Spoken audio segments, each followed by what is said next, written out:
일단 남자분들의 바람 피우는 경우와 여자분들의 바람 피우는 경우는 완전히 다릅니다. 아무렇지도 않으려고 했다가 우연찮게 되는 바람에 그렇게 될 수도 있다는 것도 있겠죠. 불륜이 시작되기 전에 일어나는 것은 소통이 안 된다는 거. 제가 볼 때 제일 중요한 팁으로 드리겠습니다.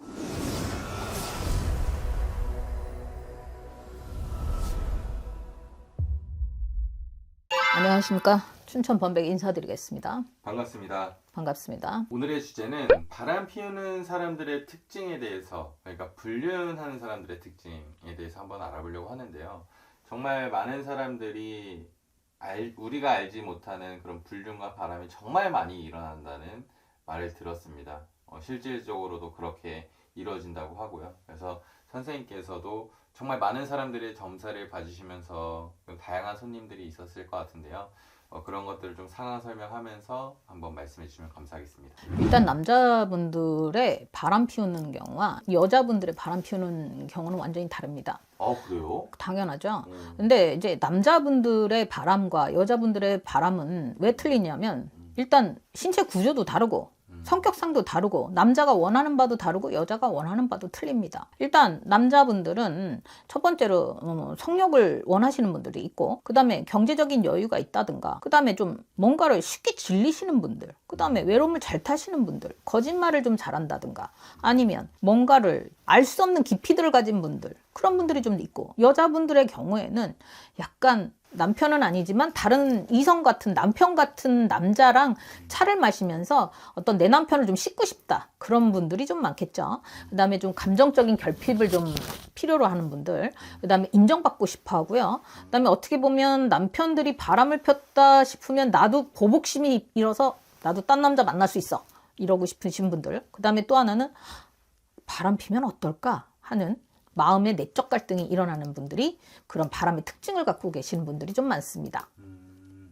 아, 그러면 이 진짜 그 어떤 성격과 성향이 바람 피는 사람들과 불륜하는 사람들이 좀 정해져 있네요. 정해져 있을 수 있죠. 그게 그렇다고 해서 뭐 안 한다 한다는 것보다는요, 일단 자기 마음에서 오는 거일 수 있겠죠.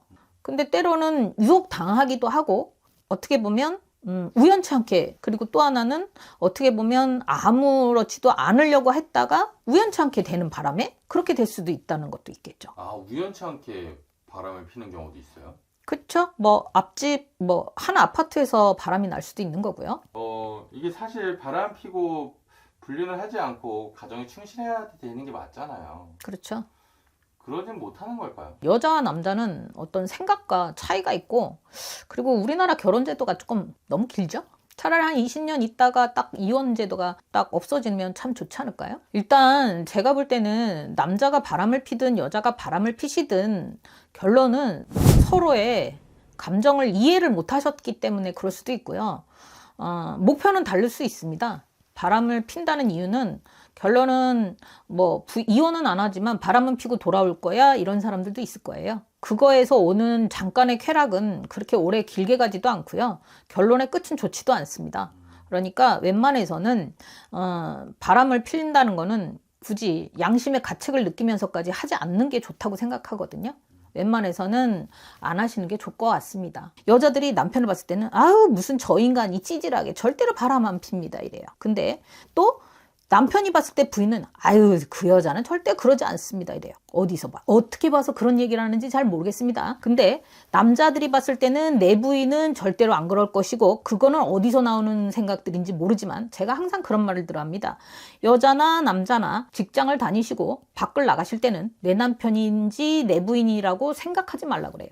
남자도 나갈 때는 내 남편 아니고 부인도 일 나갈 땐 내 부인이라고 생각하지 말라고 얘기를 하는데, 절대로 무시하는 거는 남편은 부인을 무시하고 부인은 남편을 무시합니다. 그 인간이 절대 그럴 인간이 안 돼요. 우리 부인이 절대로 그런 여자는 안 되거든요. 근데 그게 오만과 착각이라는 걸 모르신다는 거죠. 그 안에서 바람을 피우시거든요. 근데 그것들을 서로가 무시하고 있기 때문에, 그리고 결론적으로 중요한 거는 서로 원하는 대답들을 안 하신다는 거죠. 한 집에 쇼윈도 부부로 사시는 거죠. 한 집에 살지만 너는 너, 나는 나. 같이 자식은 공유한다. 그게 무슨 부부예요? 차라리 그게 부부가 아니고 바람 피우는 어떤 시발점의 공동점 아닐까요? 그러면서 자식은 같이 기르고 너는 너, 나는 나. 그러면서 어떤 서로의 잠자리도 안 해요. 왜? 한 집에 살지만 다 각각 여자친구가 있고 남자친구가 있고. 그런 경우가 있어요? 그렇죠. 그래서 다 같이 다른 분들과 만나면서 그 다음에 한 공간에서만 살 뿐이에요. 자식을 위해서. 요즘엔 트렌드라고 할 수 있겠죠. 그래서 그런 식으로 사는 분들이 많습니다.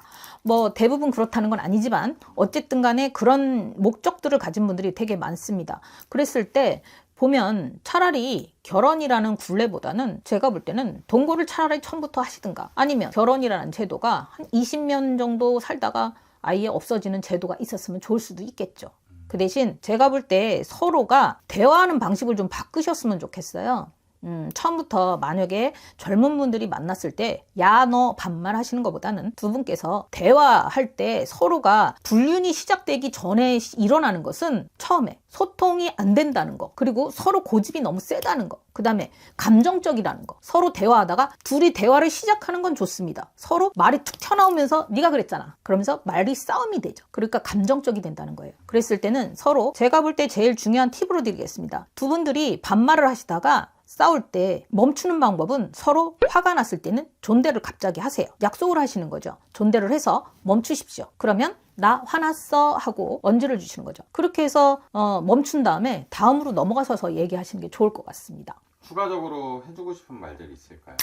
좀 서로가 바람피시는데 어떻다 특징보다는 서로가 좀 이해하시는 부분, 아니면 서로가 신뢰를 하지 않는다든가 대화로서 뭔가를 풀지 않는다 그러면 당연히 바람은 필 수밖에 없겠죠. 왜냐하면 인간인지라 항상 외로움을 타는 동물이라고 생각합니다. 그래서 서로가 어떤 의논이라든가 얘기라든가 요구라든가 충족이라든가 같은 부분을 한 곳을 보고 같이 바라보고 같이 가실 수 있는 분들이라면 같은 대화를 하고 같은 주제를 만드는 게, 그리고 제일 중요한 거는 신뢰성이겠죠. 그걸 제일 같이 구축을 하신다 그러면 어떤 바람이라든가 이런 것도 안 하실 수가 있지 않을까 생각합니다. 감사합니다. 감사합니다.